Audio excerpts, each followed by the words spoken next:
as I mentioned in the intro, Ice Cube is making headlines. Pierre Yamanika, I know we talked about Ice Cube a few times, but recently he actually made a video about some of his frustrations. So I want to take a look at that clip.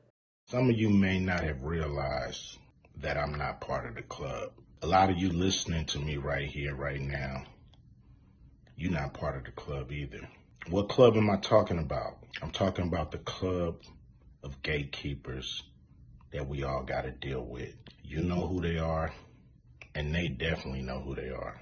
Ever since I put out the contract with Black America, you know they've been fucking with me.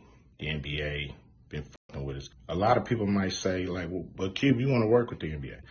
Really, I don't give a fuck about working with the NBA. When I say work with us, is to stop working against us. Stop doing that bullshit behind the scenes that we know you're doing. Mainstream media, you know, they ain't fucking with us.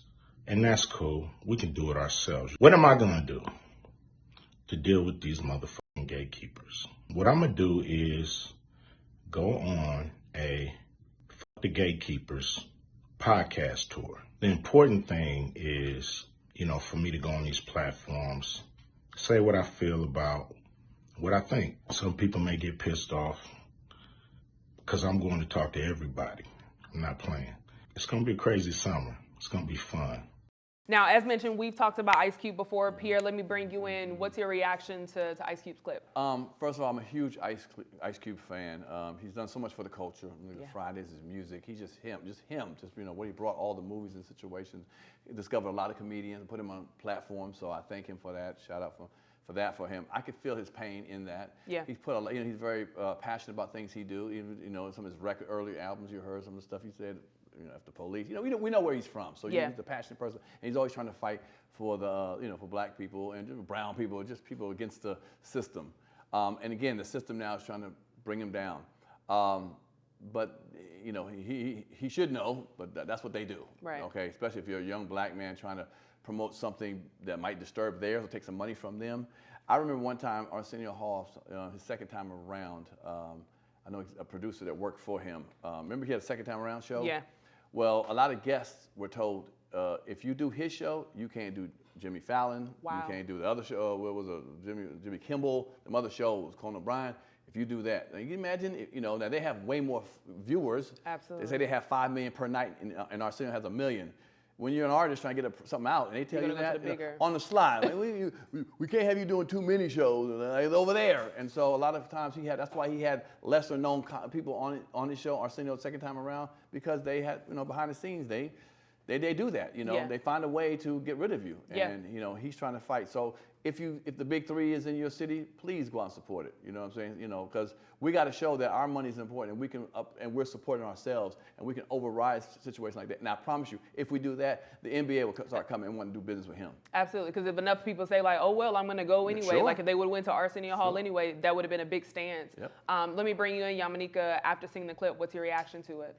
I mean, I'm not really familiar with what the big. I'm assuming that it's basketball. It's a league. It's a league. Okay. 3 on 3. All right. I don't know. You know, Right, sure. I'm out of my depth here. I just think what I agree with him is good if he doesn't want to be a part of the system of gatekeepers, and if they're working against him, I think you know, we need to find a way to help him. As like Pierre said, we need to stand in the gap. We need to be more discerning as people where we put our money. And I think that's the thing across the board is that, you know, for as much activity that we've had to protest, you know, brands making monkey outfits and, you know, just disrespecting us, and we say we're going to boycott, they never are fearful of that, of attacking us, because they know we still will go spin. You still have black people saying, "Oh, I'm still going to get me my Gucci. I don't care." Yeah. You know, we're all about those brands and those labels. And I think other communities are very discerning about their money, and they're not going to let money go to places where people are disrespecting them. You know, Kanye West opened his mouth about the Jewish community. They cut him down. He's gone. Yeah. You know what I'm saying? I mean, he's not gone, but you know what I mean? Like, Not he where- went from being a billionaire to a zeronaire. You know what I'm saying? Like, but for real.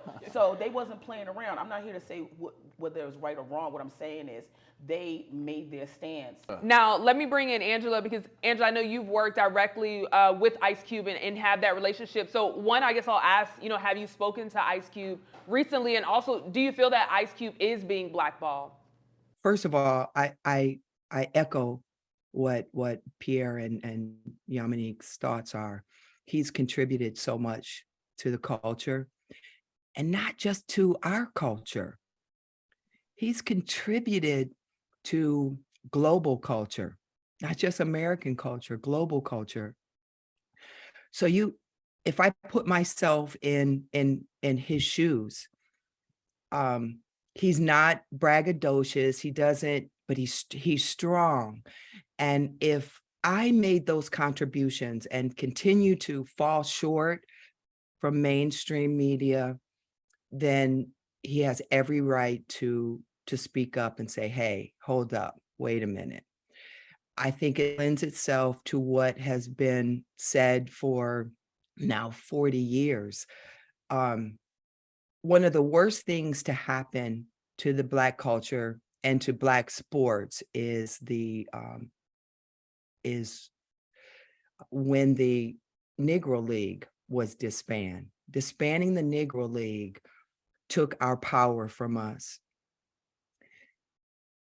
We as a culture have to look at our figureheads, and we have to look at platforms like Comedy Hype and platforms that bring our culture forward. And until we as a culture come together and see someone who's contributed so much, someone who went out on a ledge during a political season so tough and just charged right in, we have to stand behind Cube. We should be sounding the alarm, not him. That's our guy. That's our guy. Absolutely. So we as a Black community have to do the work. We have to do the work. And if he steps up and says something, it's fact. Why do you think that is? Why do you think we don't rally behind a Ice Cube, or when we see people go out on the ledge for us and risk their careers and their lives sometimes, why do you think we don't rally behind them? Well, I mean, it's very, very obvious. I mean, we have been hoodwinked, run amok. We've been lied to. We've been steered in other directions, and we've been steered away from one another. We've been brainwashed into not believing in each other and not supporting each other. We've been brainwashed into believing white is right. You've seen those videos of little kids and the dolls. Which one is the pretty doll? Which one is we've been brainwashed into believing that we're not as great and as strong and as deserving as we are. And until we come together, we're going to continue having these situations. We move culture. We move we are global culture. We are pop culture. We are basketball. Absolutely. We run that. When you look at the consumership, it's us watching and bringing our dollars in. So yeah, you make great points here. Pierre, let me bring you in and get your thoughts on this. Real quick, I agree with what she says, but in another, not say plain or simple way, we are indebted to, we love money. Everyone loves money, but we love money. And if white folks throwing money to us and making us live a certain lifestyle and have this and putting us in positions, it's hard to go against them to go with blacks. I'm just saying how people feel like. To rally against for Ice Cube, when I'm making $200 million from a white man, my family's doing good, I'm on commercials, Pepsi and all that. Now you're telling me to go against that to help a black man? I'm not saying we shouldn't do it, but that's what, they set that up. They're kind of we'll getting give the you dangle. that money, we'll give you all, dangle, they give it to you. You get all that money, but don't go over there, stay here. Yeah. Well, it's hard to say, damn that money, damn the way I'm living, and my houses and cars and all that, I'm gonna go down and help the black person, on a smaller scale. Right. And have a chance of losing this. Yeah, it's like nobody wants to take that risk. Right, anymore. exactly. That's what it is. Very few want to take that risk. Yeah, and it's scary because even though they're giving it to us, it's also a dangle because as soon as you do something wrong, you're falling off the cliff. So you're just constantly following. But let me bring in a tweet because I was you know, and we talked about back when Ice Cube brought in the Black Contract for America, and a lot of people were upset. Here's what one user tweeted. They said, Ice Cube only shows up every 4 years to tell Black people to vote Republicans who are openly suppressing the Black vote, whitewashing and banning Black history, killing diversity, equity, and inclusion programs that support Black folks. Now, Ice Cube will respond and said, I never told your Black A who to vote for, so stop lying and get that clickbait out your mouth. Yamanika, let me bring this next question to you. What are your thoughts? Why do you think so many people, because, and I think there's two parts to this. There's, you know, we're seeing on the back end, those big leagues, NBA, who he's talking about going against him, but then even our own people are kind of looking at him crazy after he did the contract with Black America. So I'll start with the first question because it's two parts. First, why do you think our people turned on Ice Cube once he did, you know, he went out on the limb to create the Black Contract for America? I mean, I was very vocal against Ice Cube. I love Ice Cube, really. His personality, I love his relationship. You know, I love the things about him and how he represents. There's a lot of East Coast rappers I love, but there's a lot of West Coast because I live in the West Coast, Snoop and all of them. I think I was more confused about him coming in on the 12th hour, demanding something from one particular party that the other party was not going to have a chance to really respond to. And I think we were all sort of in a push. So I did not necessarily agree with the tenements around what he was proposing, but I was glad that he was proposing it. I think that we will have repercussions. Anytime we as Black people decide that we want to do something and create this environment of stick-to-itiveness and unity, they do attack that because Black people are a better commodity to America divided than we are together. That's a bar for sure. Angela, let me bring you in. Same question for you. Why do you think we saw people turn on Ice Cube once he created the contract for Black America? I think misunderstanding has a lot to do with it. Cube is the kind of person that when he speaks, he doesn't speak unless he has something worthwhile to say. And I think that he's very intellectual. He's very, he's just a smart man. And sometimes with people who have those sorts of aptitudes, they think that we're mind readers. You ever talk to someone and they're so far ahead and they're going for it and they're da da da da da, and everyone else has to catch up? I think that was the situation there. He was just so far ahead and thinking everyone was on the same page, and we just weren't on the same page with him. It's always shocking for us when we have a call to action. The call to action to us is like, okay, wait, what do you want? That's us. And until we say, yeah, because we ain't got nothing to lose. There's a handful of $200 million Black folks in America, but the majority of us have to answer the call.